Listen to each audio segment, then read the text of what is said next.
Hello friends, नमस्ते and सेवारो। तपाईँहरूलाई म आज आलुचपको मैले बनाउने रेसिपी जानेको केही सेयर गर्दैछु।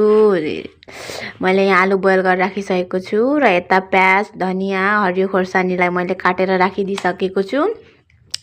यो चाहिँ म आलुचपमा हाल्छु र यता मैले आलुलाई मिक्स गरेर राखिदिएँ। त्यसपछि मैले नमक लगाइदिएको र नमक राखेको छु अनि त्यसपछि लाल मिर्च राखिदिएँ अलिकति। अनि टेस्ट तपाईँहरूले आफ्नो स्वाद अनुसार राख्नुहुन्छ है, नुन नमक कति खानुहुन्छ नुनलाई। अनि त्यसपछि मैले त्यसमाथि हल्दी एड गरिदिएको छु।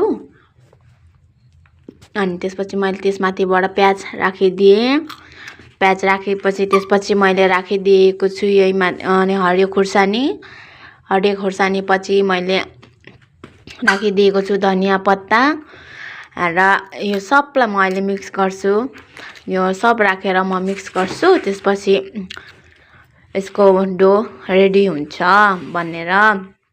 र मैले यहाँनिर हेर्नु सक्नुहुन्छ नमक, हल्दी अनि हल्का लाल मिर्च राखिदिएको छु। त्यसपछि मैले यहाँ सबलाई मिक्स गरेर रेडी गरेँ। यता मैले प्याजीको लागि प्याज काटेको छु अनि यता प्याजीलाई चाहिँ मैले मिक्स गरिसकेँ र यता बनाउँदै पनि छु है। मैले प्याजीमा पनि त्यही नमक राखिदिएँ अलिकति अनि अलिकति हरियो खुर्सानी राखिदिएको छु है यो प्याजीमा। र यहाँ म आलुचप बनाउँदैछु। त्यसपछि आलुचप बनाइसकेपछि प्याजी बनाउँदैछु। हेर्नुहोस्, आलुचप प्याजी सबै बनाइसकेपछि हाम्रो रेडी हुन आँटेको छ लगभग।